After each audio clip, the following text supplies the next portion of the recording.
Chapter 28 of A Book of Discovery. A Book of Discovery by M.B. Singh. Chapter 28.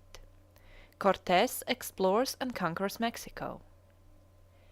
One would have thought that the revelation of this immense sheet of water on the far side of America would have drawn other explorers to follow, but news was slowly assimilated in those days, and it was not till 53 years later that the Pacific was crossed a second time by Sir Francis Drake.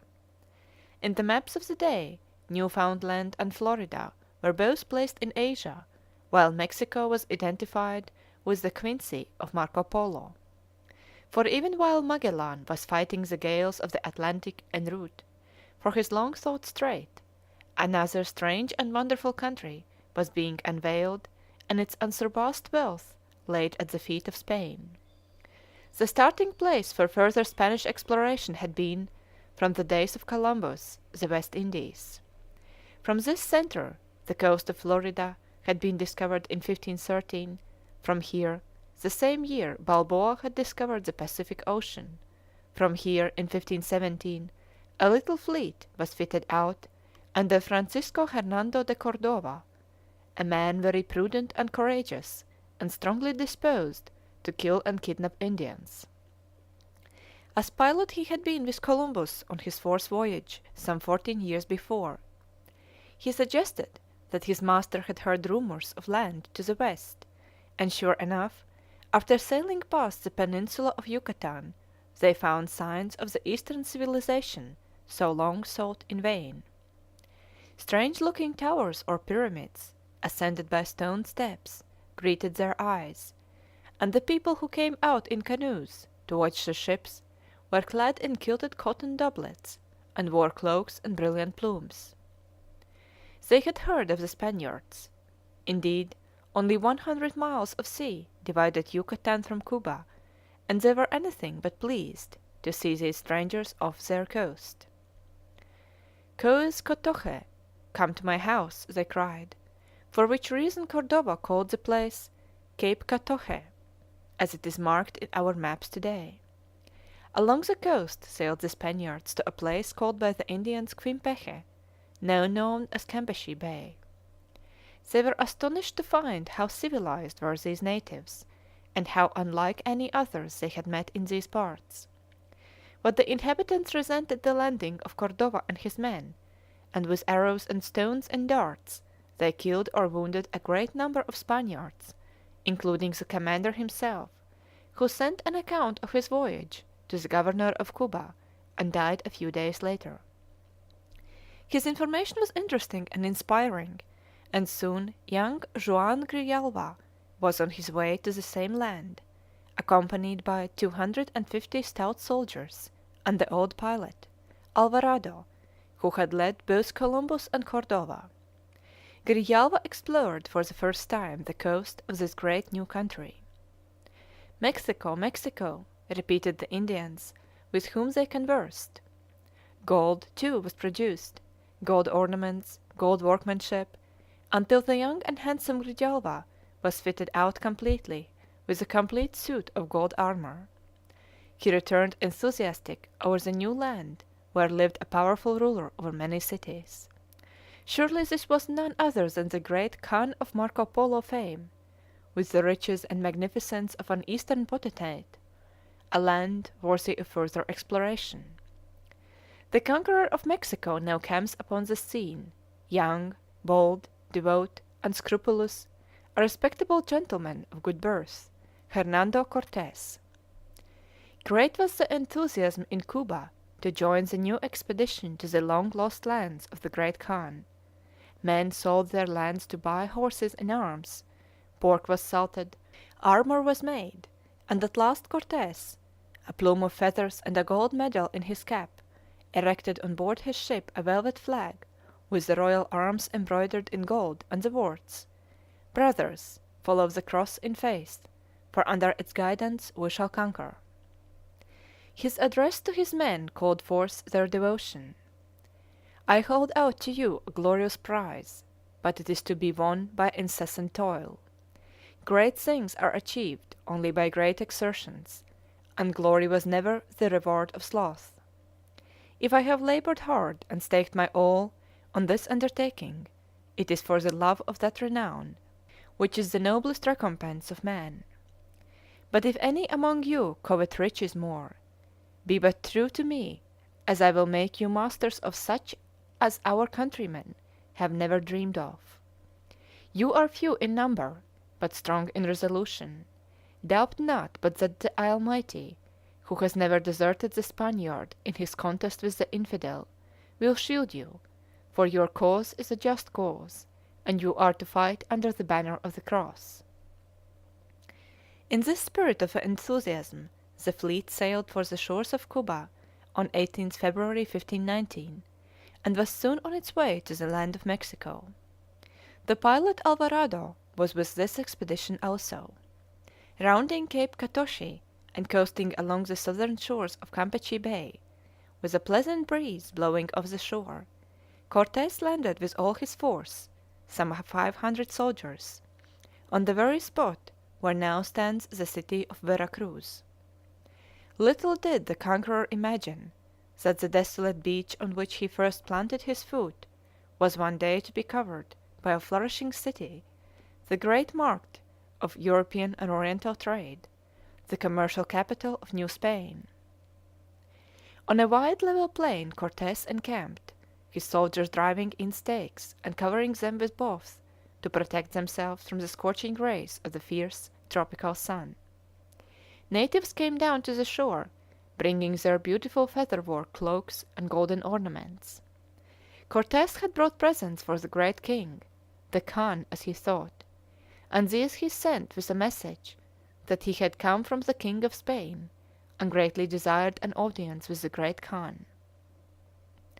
The Indians were greatly surprised to hear that there was another king in the world as powerful as their Montezuma, who was more god than king, who ate from dishes of gold, on whose face none dared look, in whose presence none dared speak without leave.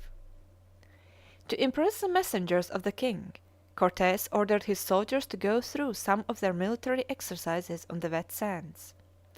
The bold and rapid movement of the troops, the glancing of the weapons, and the shrill cry of the trumpet filled the spectators with astonishment.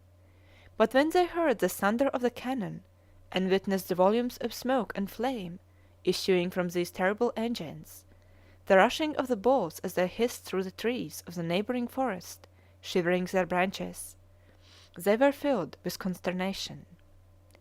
To the intense surprise of the Spaniards, these messengers sketched the whole scene on canvas with their pencils, not forgetting the Spanish ships, or water houses as they called them, with their dark hulls and snow white sails reflected in the water as they swung lazily at anchor. Then they returned to the king, and related the strange doings of the white strangers who had landed on their shores. They showed him their picture writing, and Montezuma, king of the great Mexican empire which stretched from sea to sea, was sore troubled.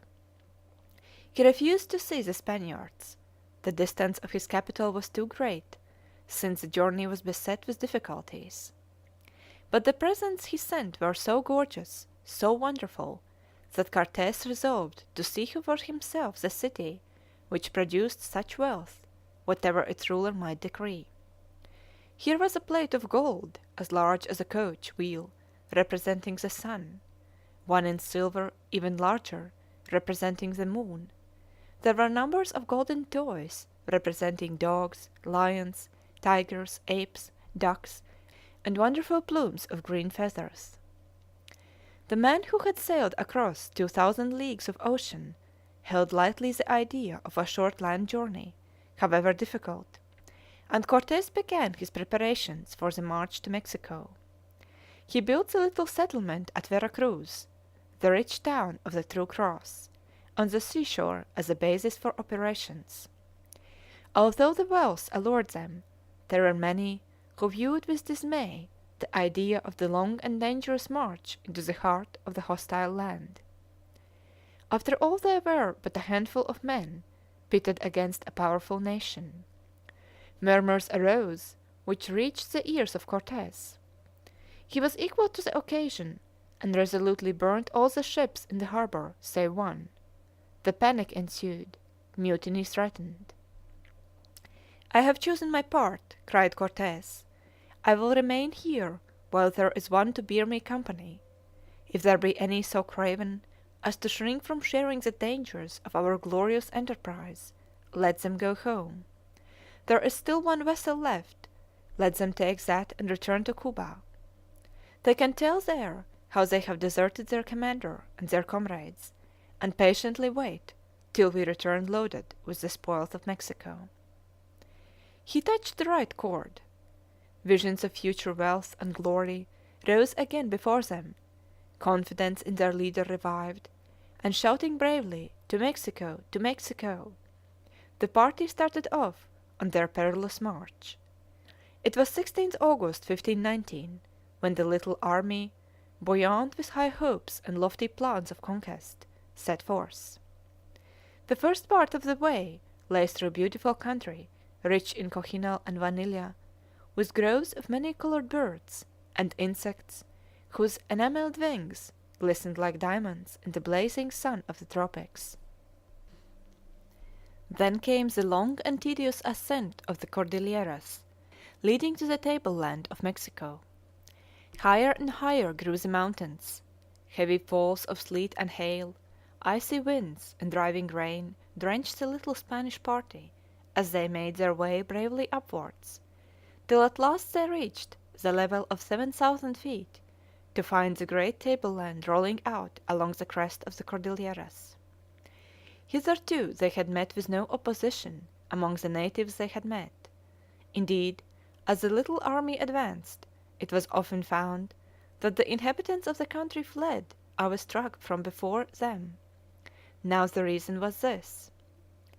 The Mexicans believed in a god called the Bird Serpent, around whom many a legend had grown up. Temples had been built in his honor, and horrible human sacrifices offered to appease him. For was he not the ruler of the winds, the lord of the lightning, the gatherer of the clouds? But the bright god had sailed away one day, saying he would return with fair skinned men to possess the land in the fullness of time. Surely, then, the time had come and their god had come again. Here were the fair skinned men in shining armor, marching back to their own again, and Cortes at their head. Was he not the god himself? The cross, too, was a Mexican symbol, so Cortes was allowed to put it up in the heathen temples without opposition. The inhabitants of Tlascala, fierce republicans, who refused to own the sway of Montezuma, alone offered resistance, and how Cortes fought and defeated them with his handful of men is truly a marvel. It was 3 months before they reached the goal of all their hopes, even the golden city of Mexico. The hardships and horrors of the march had been unsurpassed, but as the beautiful valley of Mexico unfolded itself before them in the early light of the July morning, the Spaniards shouted with joy, "It is the promised land! Mexico! Mexico!" Many of us were disposed to doubt the reality of the scene before us, and to suspect we were in a dream, says one of the party. I thought we had been transported by magic to the terrestrial paradise. Water, cultivated plains, shining cities with shadowy hills beyond, lay like some gorgeous fairyland before and below them. At every step some new beauty appeared in sight, and the wonderful city of the waters with its towers and shining palaces arose out of the surrounding mists. The city was approached by 3 solid causeways, some 5 miles long. It was crowded with spectators, eager to behold such men and animals as had never been seen in that part of the world. At any moment the little army of 450 Spaniards might have been destroyed, surrounded as they were by overwhelming numbers of hostile Indian foes. It was a great day in the history of European discovery when the Spaniard first set foot in the capital of the Western world. Everywhere was evidence of a crowded and thriving population and a high civilization. At the walls of the city they were met by Montezuma himself, amid a crowd of Indian nobles, preceded by officers of state bearing golden wands, was the royal palanquin blazing with burnished gold. It was borne on the shoulders of the nobles, who, barefooted, walked slowly with eyes cast to the ground. Descending from his litter, Montezuma then advanced under a canopy of gaudy featherwork powdered with jewels and fringed with silver.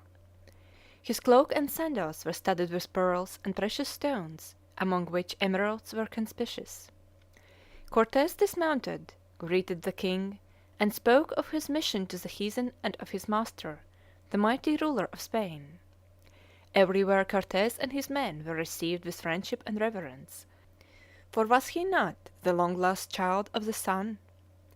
The Spanish explorer begged Montezuma to give up his idols and to stop his terrible human sacrifices. The king somewhat naturally refused. Cortes grew angry. He was also very anxious.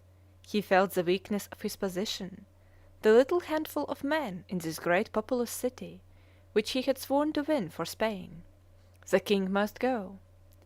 Why do we waste time on this barbarian? Let us seize him and, if he resists, plunge our swords into his body, cried the exasperated commander.